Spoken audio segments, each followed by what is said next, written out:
पता चलेगा कि आपको रूट कैनाल ट्रीटमेंट की आवश्यकता है? चलिए आज हम जानते हैं इसके बारे में। जब आपके दांतों में सड़न हो या डेंटल केरीज हो और जिसकी वजह से आपको दर्द हो रहा हो, दर्द लगातार हो रहा हो, दर्द ऐसा हो जो आपके बर्दाश्त के बाहर हो, आपको सोने में दिक्कत हो जिस दर्द की वजह से, जब आप सोते हो, उठते हो, बैठते हो तो दर्द भी उसके साथ बदलता है जिसे हम पोस्चरल वेरिएशन कहते हैं।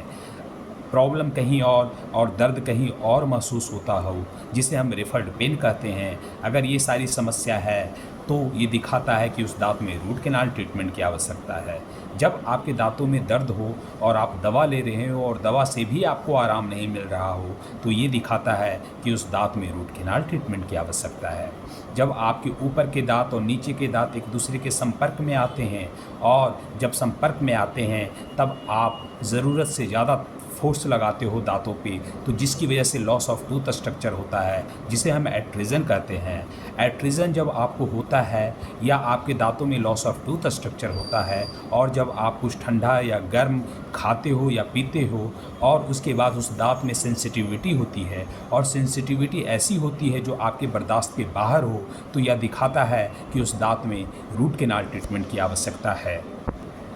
जब आप अपने किसी एक दांत पे ज़रूरत से ज़्यादा फोर्स लगाते हो तो इसकी वजह से उस दांत का स्ट्रक्चर का लॉस होता है जिसे एबफ्रैक्शन कहते हैं। जब एबफ्रैक्शन हो और आप कुछ ठंडा या गर्म खा या पी रहे हो तो आपको उस दांत में सेंसिटिविटी लगेगा और सेंसिटिविटी इतनी ज़ोर की हो कि आपके बर्दाश्त के बाहर हो, तब उस दांत में आपको रूट कैनाल ट्रीटमेंट की आवश्यकता पड़ती है। ठीक उसी प्रकार जब आपकी ब्रशिंग हैबिट ठीक नहीं हो और जिसकी वजह से आपका दांत का स्ट्रक्चर का लॉस हो और उसके बाद अगर आप कुछ ठंडा या गर्म खा या पी रहे हो तो उस दांत में झंझनाहट हो और झंझनाहट इतनी ज़ोर से हो जो आपके बर्दाश्त के बाहर हो, तब उस दांत में रूट कैनाल ट्रीटमेंट की आवश्यकता पड़ती है। जब आप कुछ सॉफ्ट ड्रिंक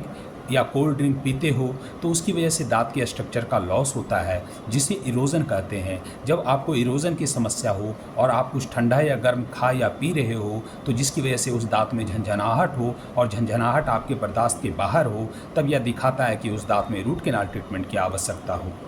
है।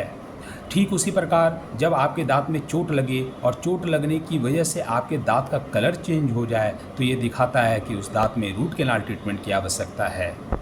जब आपके दांत में चोट लगे और चोट लगने की वजह से आपका दांत टूट जाए तो यह दिखाता है कि उस दांत में रूट कैनाल ट्रीटमेंट की आवश्यकता है। जब आपके दांत के पास पस फॉर्मेशन हो या स्वेलिंग हो तब यह दिखाता है कि उस दांत में रूट कैनाल ट्रीटमेंट की आवश्यकता है। जब आपके दांत में सड़न हो और सड़न की वजह से उस दांत में सॉफ्ट टिश्यू का ग्रोथ हो गया हो जिसे हम पल्प पॉलिप कहते हैं, तो यह दिखाता है कि उस दांत में रूट कैनाल ट्रीटमेंट की आवश्यकता है। रूट कैनाल ट्रीटमेंट आपको हमेशा एंडोडोंटिस्ट से करवाना चाहिए और रूट कैनाल ट्रीटमेंट के बाद कैप लगाना मैंडेटरी है, क्योंकि अगर आप कैप नहीं लगाओगे तो दांत के टूटने का चांस बढ़ जाता है। और दूसरी चीज़, अगर आप कैप नहीं लगाते हो तो आप कुछ खाते पीते हो तो जो फिलिंग रहती है उसके माध्यम से वो अंदर चली जाती है और जिसकी वजह से आपका रूट कैनाल फेल हो सकता है। इसलिए रूट कैनाल करवाने के बाद कैप ज़रूर लगवाएं और हमेशा याद रखें, रूट कैनाल ट्रीटमेंट आप रूट कैनाल स्पेशलिस्ट से ही करवाएं।